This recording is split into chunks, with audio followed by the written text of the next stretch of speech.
Admiral Drahorn adjusted his ceremonial purple sash for the third time that morning, because apparently looking important was more exhausting than actually being important.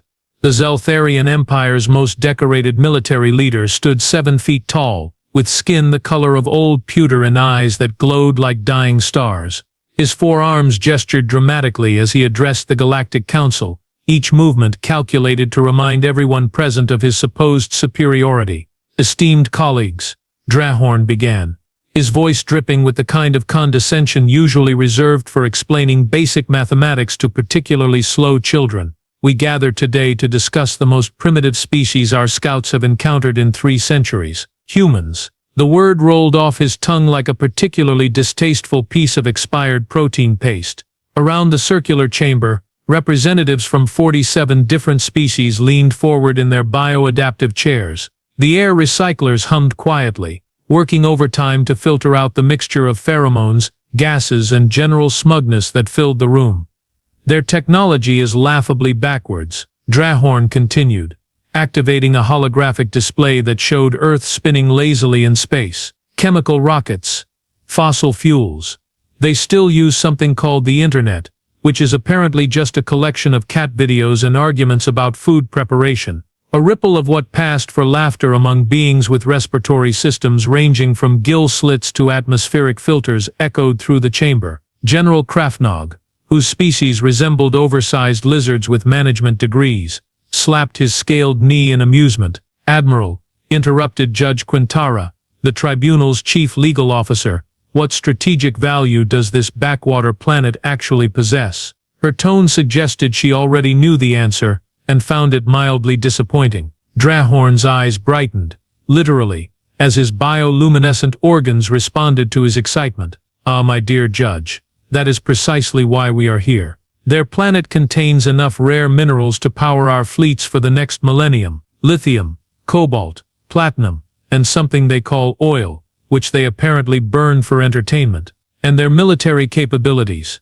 asked Quartermaster A, whose species had evolved beyond individual names because, frankly, they considered personal identity inefficient. "Negligible." Drahorn waved dismissively with 2 of his arms, while the other 2 brought up tactical displays. "Their most advanced weapons are nuclear devices that they point at themselves. They have never achieved faster-than-light travel. Their largest military vessels are primitive metal constructs that float on water like bathtub toys." The holographic display shifted to show various human military installations. Drahorn zoomed in on aircraft carriers, with the enthusiasm of a xenobiologist, examining particularly amusing bacteria. "Look at this," he chuckled.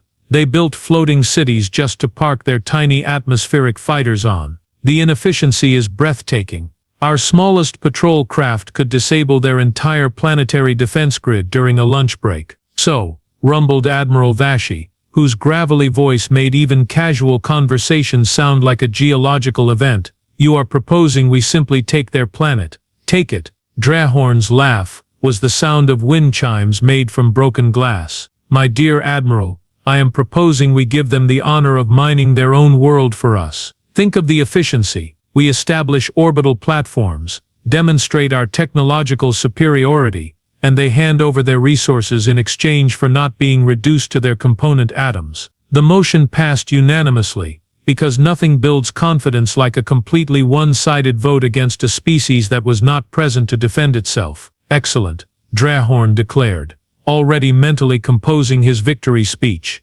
"I shall personally oversee the subjugation. Prepare the 19th Fleet. We shall show these humans what happens when a primitive species encounters the glory of the Zeltharian Empire." Within hours, 3,000 warships began their journey toward a small blue planet, whose inhabitants were about to learn a very important lesson about the dangers of being underestimated. 3 days later, Admiral Drahorn found himself face to face with humanity's representative, and he had to admit he was somewhat disappointed. After all the build-up about this primitive species, he had expected something more impressive than a middle-aged woman in a simple black suit who looked like she managed office supplies for a living. Ambassador Amy Kowalski stood barely 5.5 feet tall, with graying brown hair pulled back in what humans apparently called a practical style. She carried a single briefcase, and wore an expression that suggested she had dealt with difficult customers before. Drahorn towered over her by 18 inches, which should have been intimidating,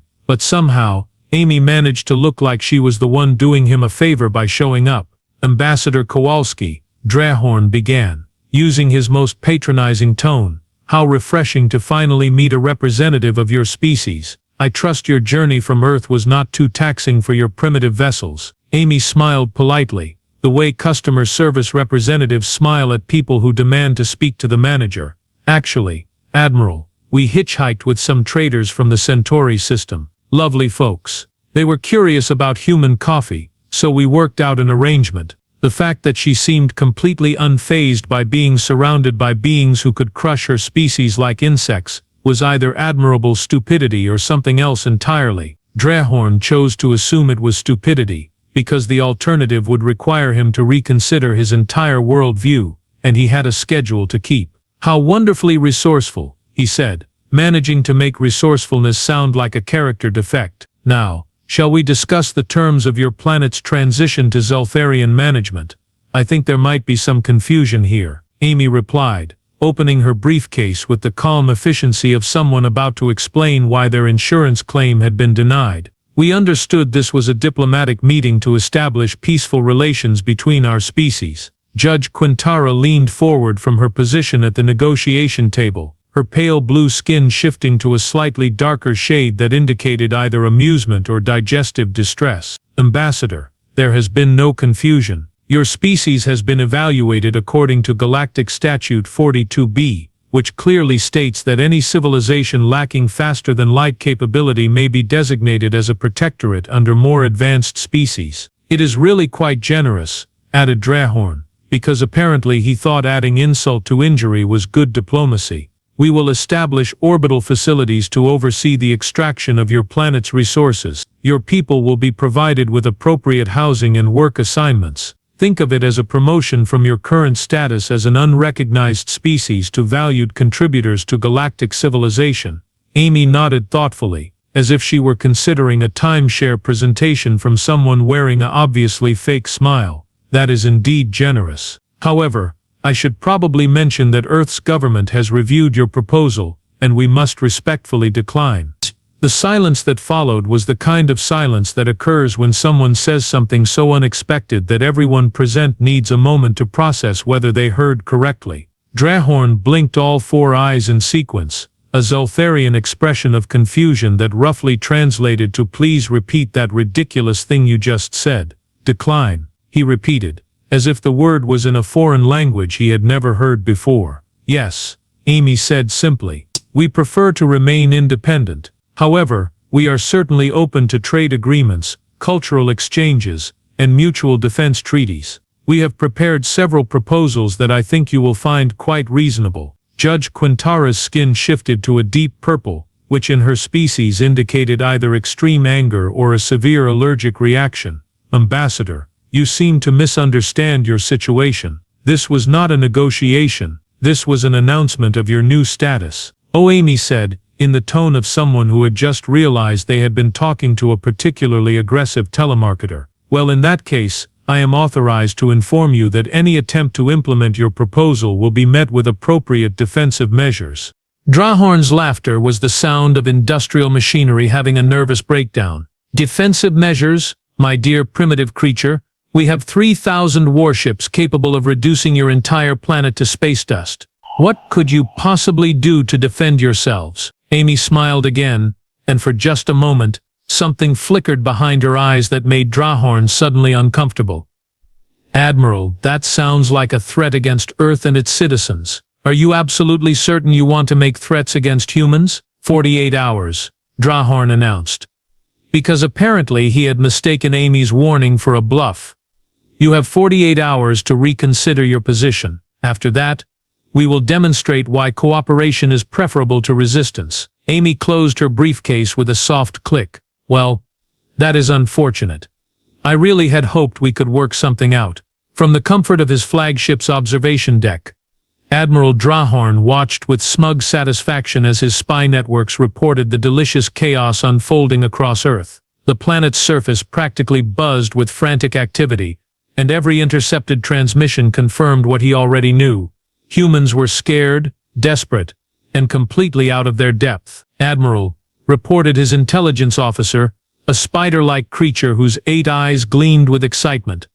"Our surveillance probes are detecting massive military mobilization across all human continents. Their armed forces appear to be in complete disarray." "Excellent," Drahorn purred, because apparently he had confused terrified scrambling with actual military preparation. "Show me their pathetic attempts at resistance." The main display flickered to life, showing feeds from across Earth's surface. Drahorn rubbed his hands together in anticipation, expecting to see primitive humans running around like frightened prey animals. What he saw instead was Commander Tom Mali, Earth's military coordinator, standing in what appeared to be a hastily converted shopping mall, surrounded by boxes, cables, and humans in uniform, who seemed to be having some sort of collective nervous breakdown. "General," Mali was saying into a communication device, his voice crackling with what sounded like barely controlled panic.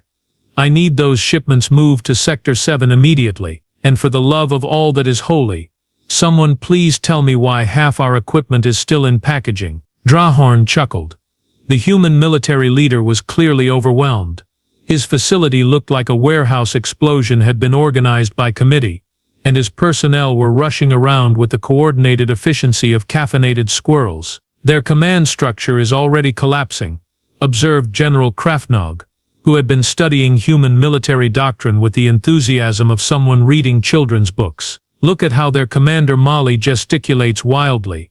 Classic signs of leadership failure under pressure." On the screen, Mali was indeed gesticulating, primarily at a massive crate that seemed to require 17 different people to move 3 feet. "What do you mean it needs a special key? Who designs equipment that needs a special key? And why is that key apparently located in a completely different facility?" "Sir," one of Mali's subordinates reported, "we have confirmation that Package 17 has been delivered to the Alaska facility, but Package 18 is somehow in Antarctica, and nobody knows where Package 19 went." Mali ran his hands through his hair in a gesture that Drahorn recognized as universal despair. "Find Package 19. I don't care if you have to check every postal service on the planet, and someone please explain to me why our most critical equipment was shipped via what appears to be the galactic equivalent of a garage sale." Krafnog's scaled features arranged themselves into what passed for a smile among his species. "Their logistics are completely incompetent.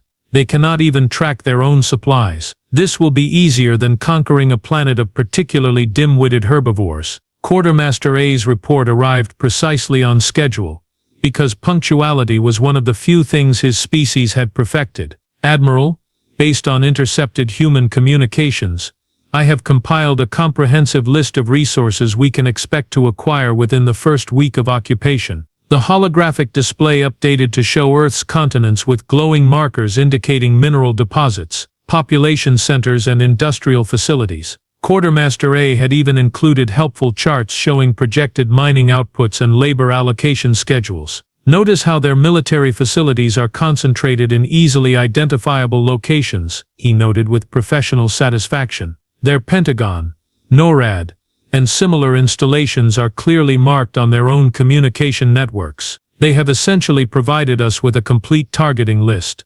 Meanwhile, the surveillance feeds continued to show humans scurrying around like they were preparing for the galaxy's most disorganized yard sale. Military convoys moved in seemingly random directions.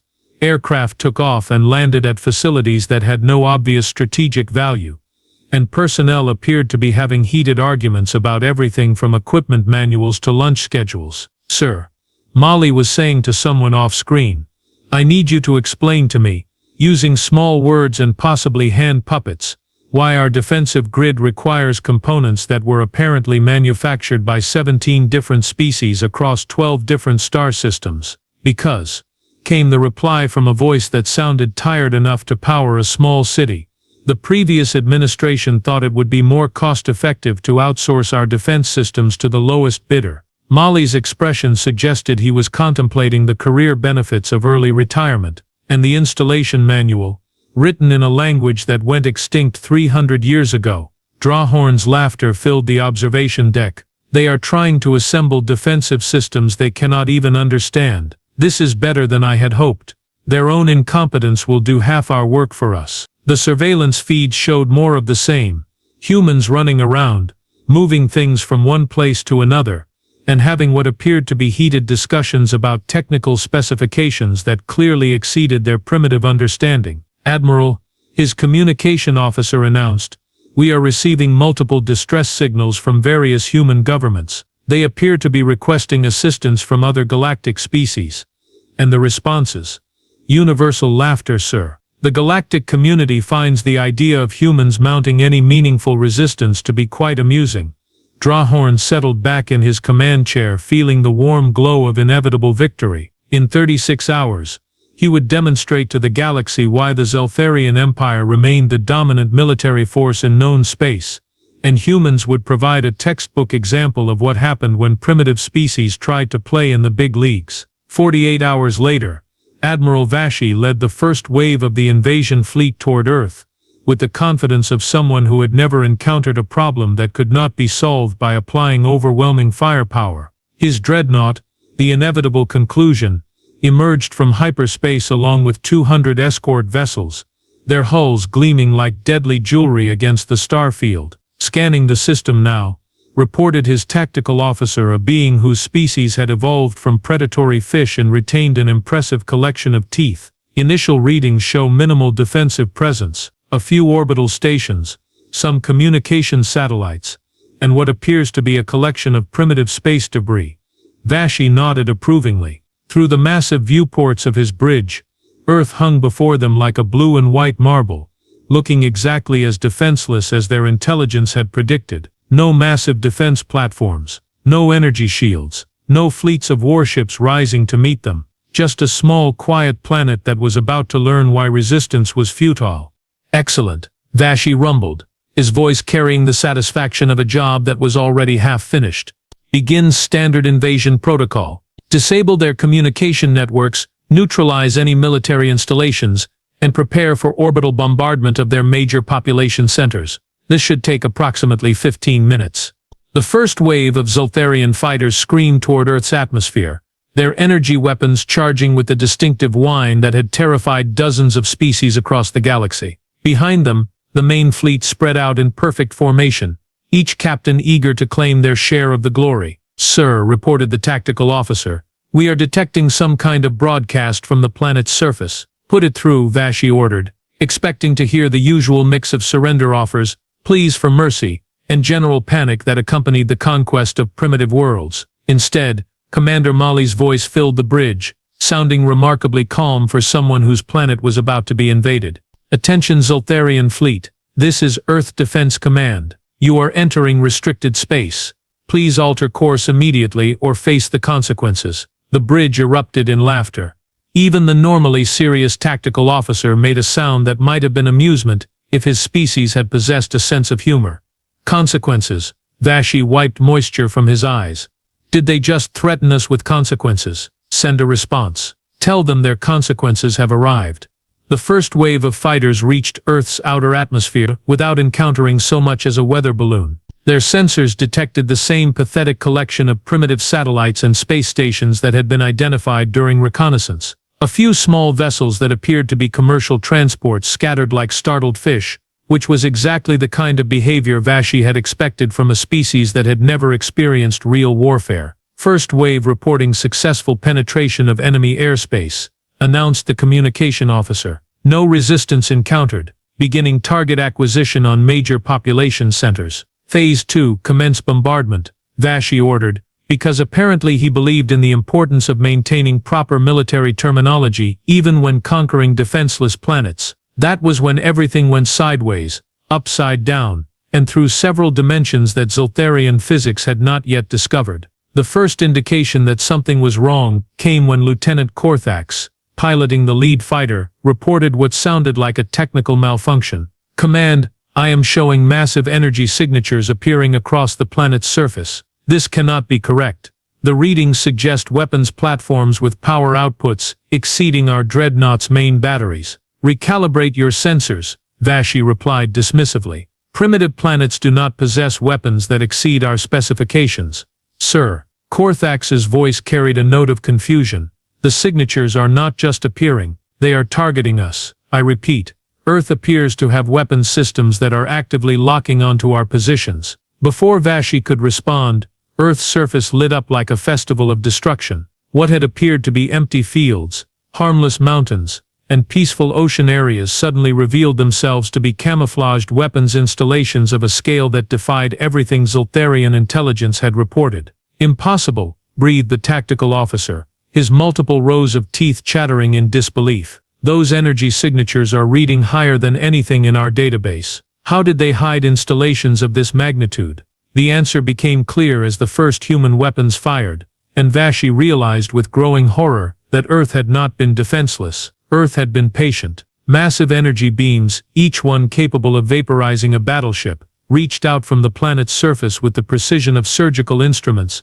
and the power of dying stars. The lead wave of Zeltharian fighters simply ceased to exist, not destroyed so much as fundamentally disagreed with by the universe itself. Evasive maneuvers, Vashi shouted, but evasive maneuvers were somewhat difficult when the enemy weapons seemed to predict exactly where each ship would attempt to evade to. Sir, his communication officer reported with the kind of calm professionalism that comes from shock so severe it circles back to serenity. We are receiving a transmission from the planet. Commander Mali's voice returned, still sounding annoyingly composed. Zeltharian fleet, you were warned. We really would have preferred to handle this diplomatically. However, since you have chosen to interpret our peaceful nature as weakness, we will now demonstrate why that was a serious error in judgment. How? Vashi demanded, watching in fascination as more of his ships disappeared in bursts of light. How did you hide weapons of this capability? Our sensors detected nothing, Admiral, Mali replied, and Vashi could swear he heard the man smiling. Your sensors detected exactly what we wanted them to detect. Did you really think a species that has survived ice ages, plagues, world wars and reality television would not have learned something about planning for uninvited guests? The space around Earth had become a light show of destruction, with Zeltharian vessels exploding in carefully orchestrated sequence. What had begun as a textbook invasion had transformed into something that would require an entirely new classification in military databases, assuming anyone survived to write the reports. Retreat, Vashi ordered, because sometimes tactical withdrawal was the better part of not being completely annihilated. All ships, fall back to hyperspace distance and regroup. That was when they discovered that retreat was no longer an option, because humans had apparently thought of that possibility too. What Admiral Vashi discovered, to his rapidly increasing dismay, was that humans had not simply hidden weapons on their planet. They had turned their entire solar system into the galaxy's most elaborate and lethal practical joke, and the Zeltharian Empire was the punchline. Sir, his navigation officer reported with the tone of someone delivering news about a terminal diagnosis. Hyperspace jump engines are not responding. We appear to be caught in some kind of interference field. Interference field, Vashi demanded, watching another squadron of his fighters get deleted from existence by weapons that should not have been possible. What kind of interference field? The answer came from an unexpected source. A new voice joined their communication channel, speaking with the calm authority of someone who had been planning this conversation for quite some time. Admiral Vashi, this is Captain Brandon Torres of the Earth Defense Force. I apologize for the inconvenience, but we have temporarily disabled your hyperspace capabilities. Please remain calm while we demonstrate why threatening Earth was not your best decision. Torres sounded like a customer service representative explaining why a warranty claim had been denied, which somehow made the situation even more terrifying. Through the bridge's main viewer, Vashi could see new ships emerging from what had appeared to be empty space, human vessels that defied every principle of ship design he had ever studied, moving with impossible grace and bristling with weapons that seemed to bend the laws of physics into uncomfortable positions. Impossible,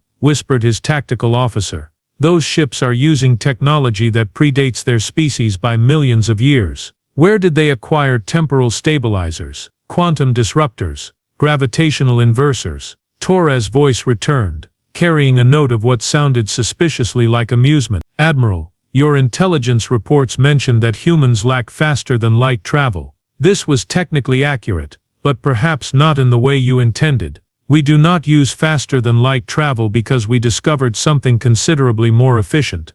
As if summoned by his words, space around the Zeltharian fleet began to fold in ways that made Vashi's brain hurt.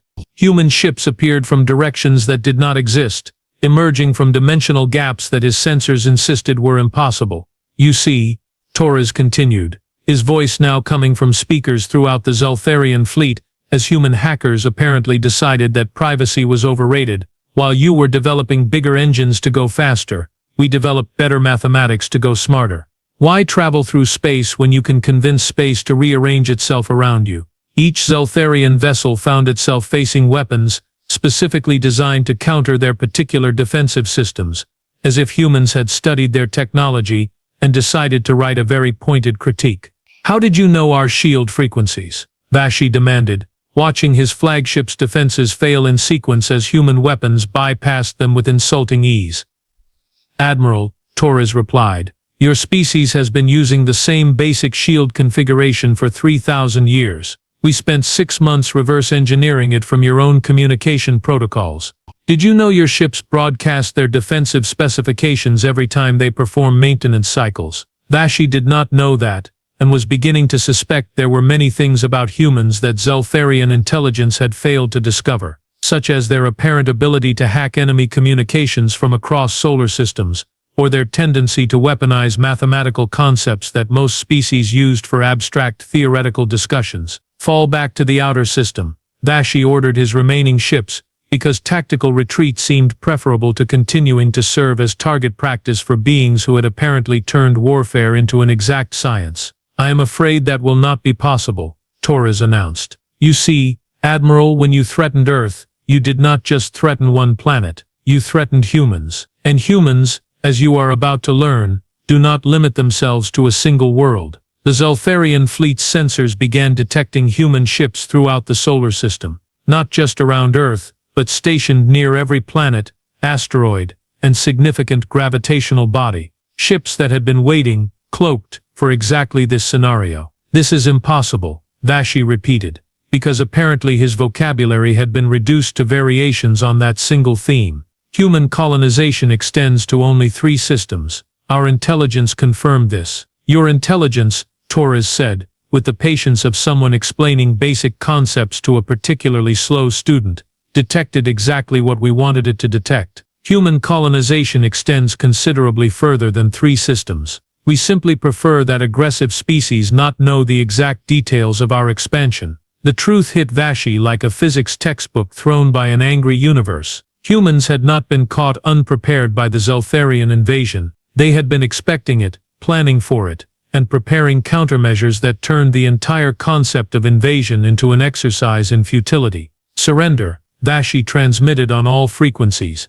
because survival suddenly seemed more important than military honor. "We surrender unconditionally." "Surrender," Torres's voice carried genuine surprise. "Admiral, I think there has been a misunderstanding. This is not a battle, this is a demonstration. You threatened to reduce Earth to space dust. We are now demonstrating what happens when someone threatens humans." That was when the real horror began. Human ships began pursuing the fleeing Zeltharian vessels not just through the solar system, but through hyperspace itself. Ships that should not have been able to follow hyperspace jumps appeared wherever the Zeltharians attempted to retreat, as if humans had somehow figured out how to predict their destinations. "How are they following us through hyperspace?" demanded his navigation officer. The answer came from a new human voice, younger but equally confident. "Lieutenant Amy Kowalski, Earth Defense Force. Hyperspace navigation follows predictable mathematical patterns. We calculated your most likely retreat routes approximately 6 months ago and positioned intercept teams accordingly."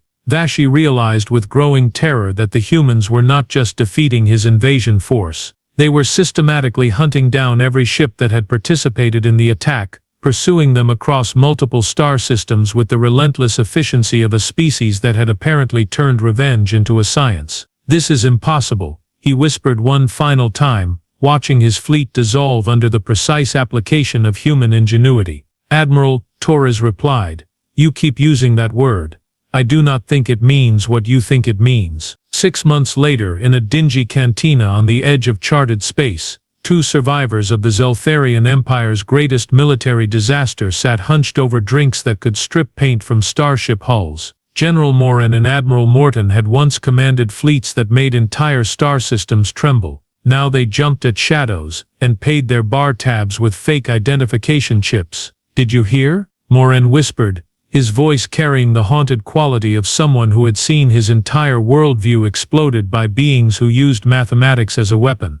The Krillian hegemony just announced a formal apology to Earth for that mining dispute from last year. Morton nodded grimly, his four eyes scanning the cantina for any sign of the sleek, impossible ships that had been appearing throughout the galaxy wherever humans had been threatened. Smart of them. The hegemony learned from our mistake. The mistake in question had resulted in the complete dissolution of the Zeltharian Empire, the establishment of Earth as a galactic power that nobody wanted to annoy, and the creation of a new entry in the Universal Species database that simply read, "Humans, do not threaten." Seriously. We cannot stress this enough.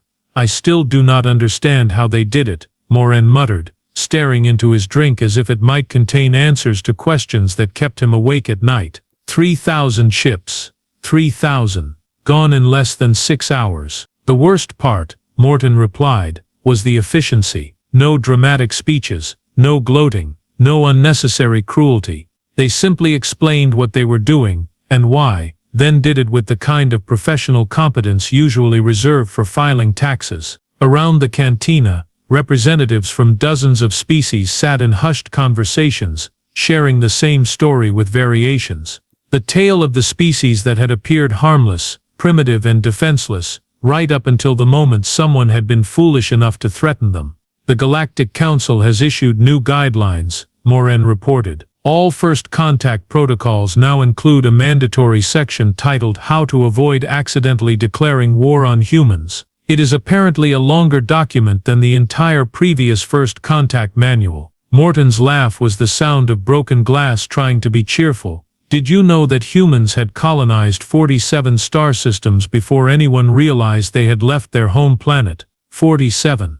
Their camouflage technology is so advanced that they convinced the entire galaxy they were a single-planet species while simultaneously building an interstellar empire. The cantina's wall-mounted news display flickered to show the latest galactic headlines. The top story featured Ambassador Amy Kowalski accepting a trade agreement with the Centauri Federation, looking exactly as unremarkable as she had during that fatal first contact meeting. The headline read, "Earth signs mutual defense pact with 17 systems." 17 systems, Morin repeated numbly. 6 months ago nobody thought humans were worth defending. Now they have mutual defense pacts with half the galaxy. The real joke, Morton said, finishing his drink with the resignation of someone who had learned too late that the universe had a sense of humor, is that they were telling the truth about being peaceful. Earth really did want diplomatic relations, trade agreements, and cultural exchanges. Right up until we threatened them. Right up until we threatened them, Morton agreed. The cantina's communication system crackled to life with the daily Galactic Advisory Bulletin. The automated voice delivered the same message that had been broadcast across known space every day for the past 6 months. Attention all spacefaring species. Please be advised that humans consider threats against their colonies, citizens, or allies to be acts of war. Humans define threats very broadly, and respond to them very specifically. When in doubt, try diplomacy. It has an excellent success rate, and significantly lower casualty statistics. The message concluded with the new unofficial galactic motto that had emerged from the ashes of the Zeltharian Empire. Earth, the only species that turned being underestimated into a tactical advantage. Morin and Morton sat in silence, contemplating a universe where the most dangerous predators looked like accountants, and turned mathematics into weapons of mass destruction. Outside the cantina, a sleek human vessel docked at the station, its hull bearing the simple inscription, Diplomatic Corps. The two survivors finished their drinks and quietly left through the back exit, because even 6 months later seeing humans in person still made them nervous. Some lessons they had learned were too expensive to forget.